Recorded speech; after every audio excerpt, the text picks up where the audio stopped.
Tyson skating out there the last few days in the non-contact jerseys. Yeah. Can you update us on where they are health-wise? It's looking good on that front. Risto is moving ahead. We knew all along that he wouldn't start the season, but everything's moving and looking good for him to meet up with the team in hopefully the first month and a half, 2 months of the season at some point. So on that front, it's trending in the right direction. Tyson, kind of the same thing there.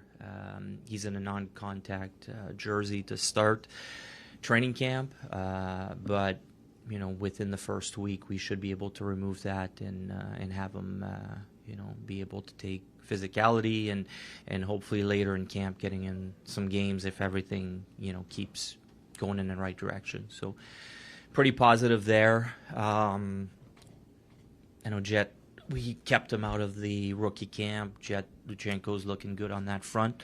He'll be a full participant on the ice starting Thursday with the big group. And then, is there anybody else? Bunk. So it just popped up. He was supposed to play the rookie games, and then something upper body popped up on him. We thought he'd be fine to play the next game, and things are not moving out or as quickly as we expected. So we are having him. He had some images taken this morning.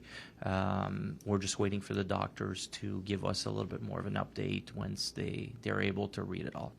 What's the hurdle that Forster has to clear? Because we see him out there. Sanheim was kind of looked like he was testing him physically. What does he have to? What has to happen for you guys to know that he's fine to take contact again? I guess it's testing it. And our trainers want to go through the process. They wanted to protect him as long as possible. He's starting to test it early in camp. We don't want to just throw him out right away. We want to. They have a process in place and steps to go through. And the other thing too is, there's a lot of in a gym, a lot of things he couldn't do, so his training was set back a little bit. So it's making sure that the strength matches, and giving him a few extra weeks to, keep that or catching up with that strength in his arm to make sure, it doesn't go the wrong way, I guess.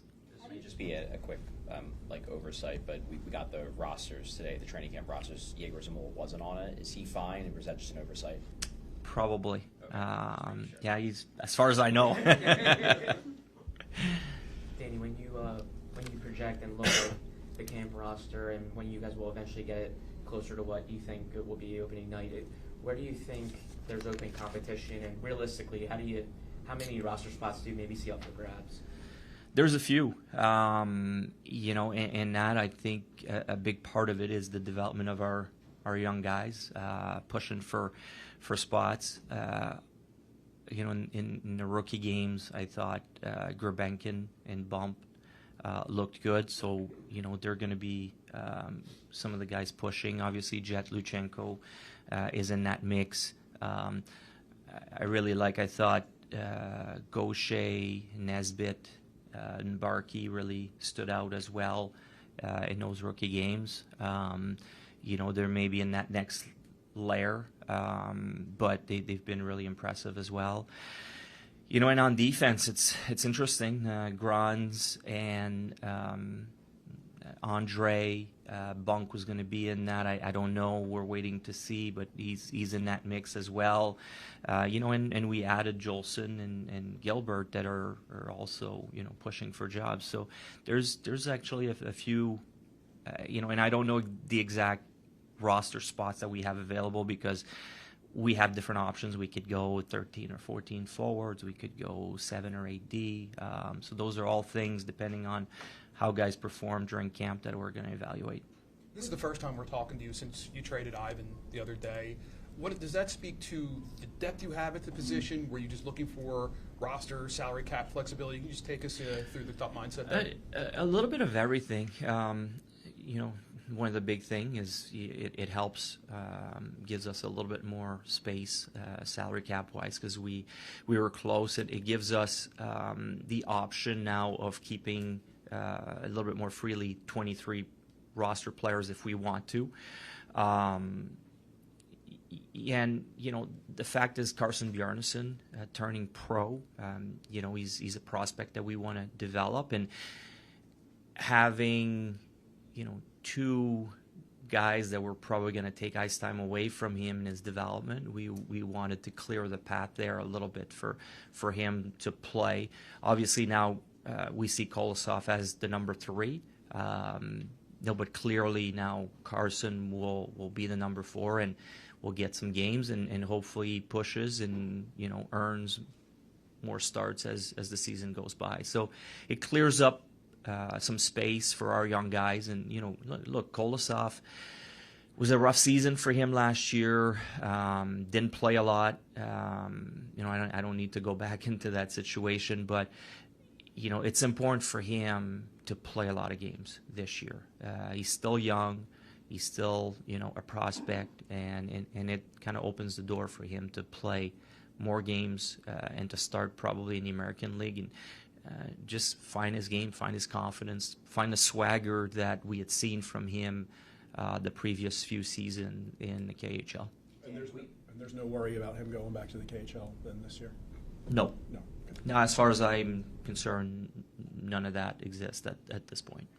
We spoke to Keith Jones and Dan Hilferty last week, and when they were talking about expectations for the season, they said that playoffs aren't necessarily a requirement for the season to be a success, but we need to improve. Yep. We need to show dramatic improvement. Obviously, you guys finished down near the bottom of the standings last year.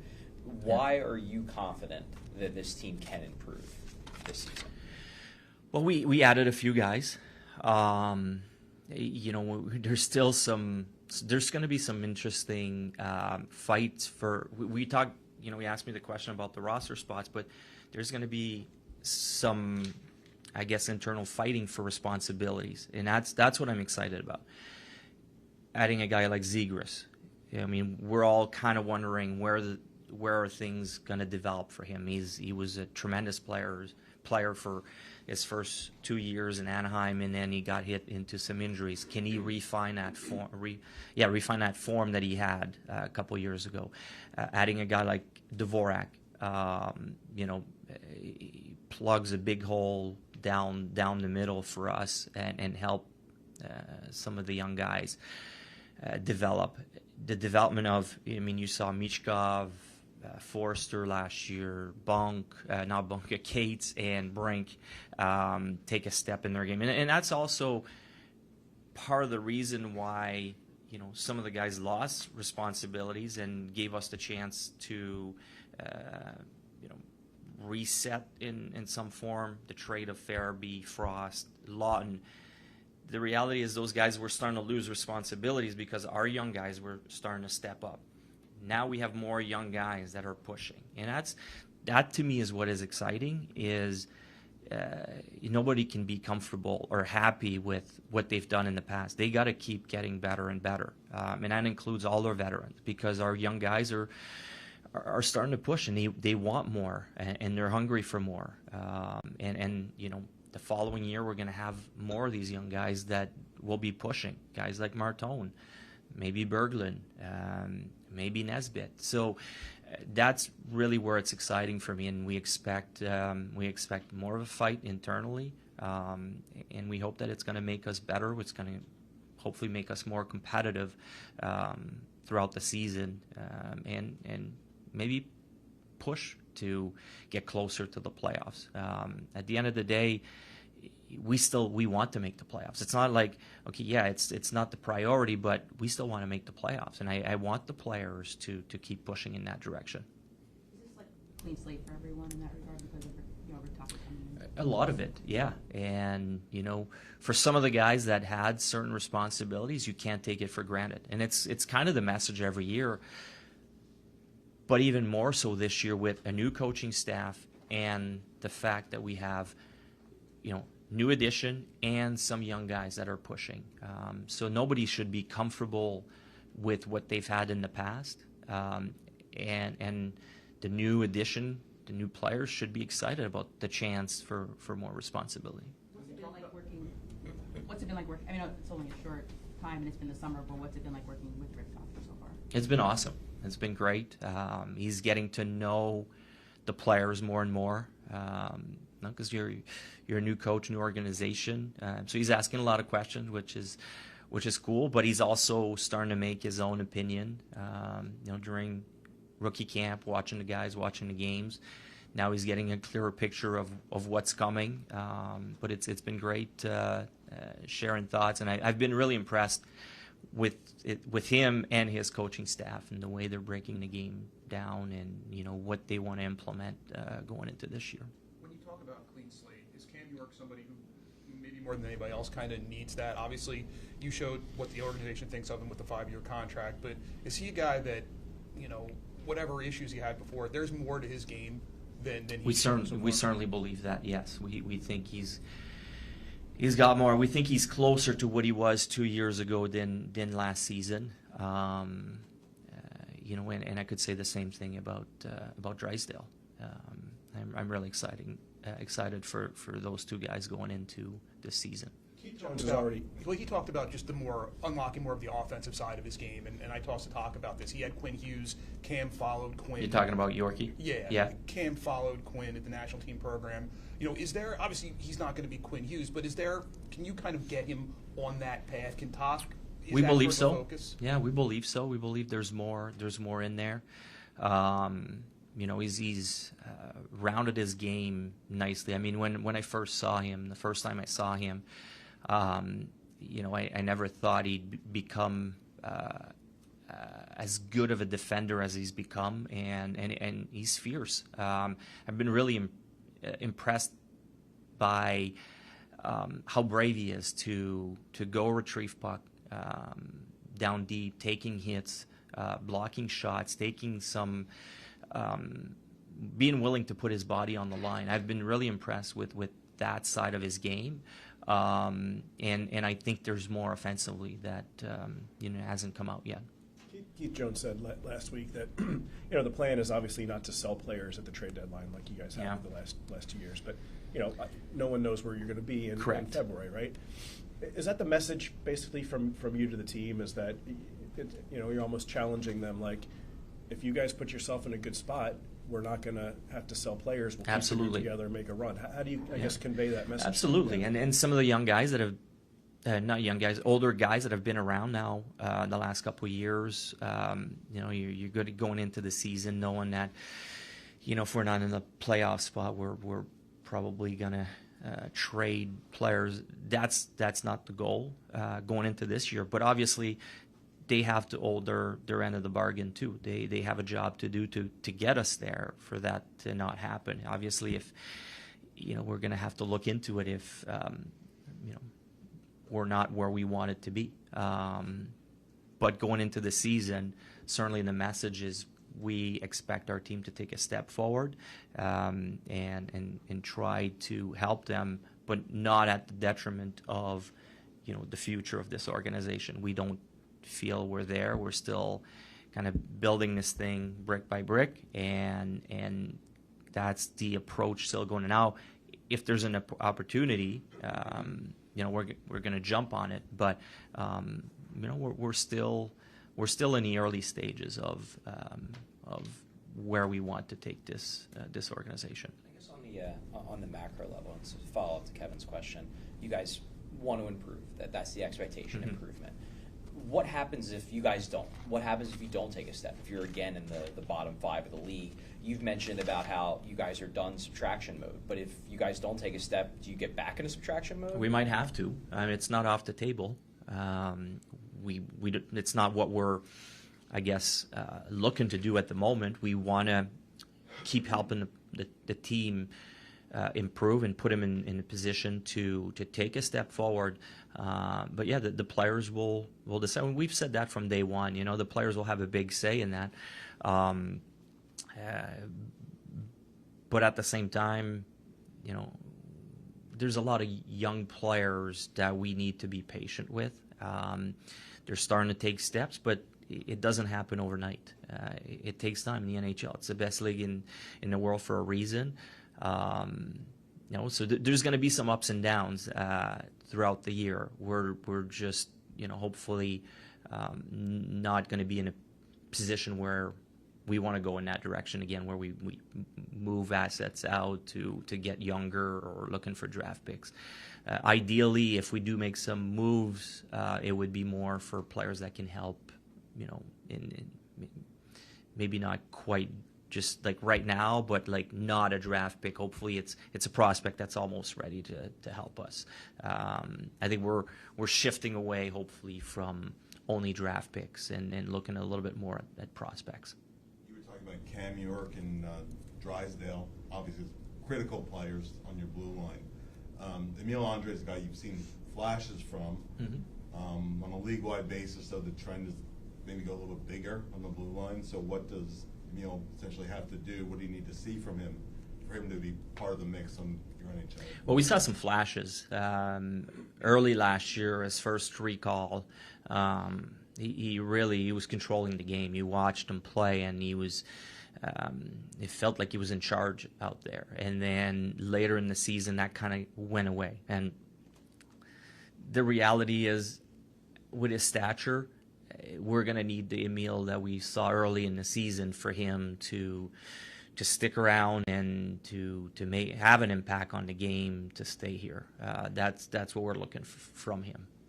Danny, with goaltending, and you were last in the league last year in save percentage, and you addressed it in Dan Vladar, but do you feel like that is a position that your progress can really hinge on how much goaltending, how much saves you get in net, or do you view it more as a team-wide kind of collective effort? Well, and I've said it at the end of the year, it wasn't good enough, but I think the players also have to take some of the responsibilities as well. I expect the goaltending to be better, no doubt about it. I think also the system might protect them a little better. That Rick Tocchet and his staff is going to put forth. But yeah, we expect the goaltending to be better. I think Vladar will come in and probably be a little bit more support for Sam, but we do believe in Sam still. Now he's shown, he's had some flashes. I think with Sam having a guy there to protect him and not him having to or expecting him to play, 3 games a week should probably help Sam in the long run. That's my feeling. But Sam is still developing, and we still believe in him. Danny, obviously, Carter Hart is eligible to sign a contract on October 15th. Is that something you guys are willing to are you willing to speak to whether you're interested in that or not? So the only comment I'll make on that is that his representative, Judd Moldaver, has reached out and kind of told us that in light of everything that happened in the last year and a half with Carter, they felt, and Carter felt, that it was better for them to look for a fresh start. So that's where it's at, and it's the only comment I'm going to make on it. Both Dan and Jonesy said that they have confidence in your work and your timeline and so forth. How important is it for everybody to sort of be on the same page here as far as taking the patient approach to the future? Well, we've had the support of Dan Hilferty from day one as far as the support. And I'll go back to what I was saying, 2 years ago. The goal is to build a team that's going to become a contender for years to come. That the goal is not just to make the playoffs 1 year, get knocked out, disappear for 2 years. We want to build a team, and that's why it's not just about making the playoffs. It's about building a team that eventually will have a shot at winning some rounds and winning a Stanley Cup for years to come and be there year after year. So, yes, we've been very fortunate to have Dan Hilferty believe in us, and the support of our fans is critical. And I can't wait. The toughest part is to be patient. Even for me, sometimes you want to do some some moves that could help you in right now, and that's the tough part.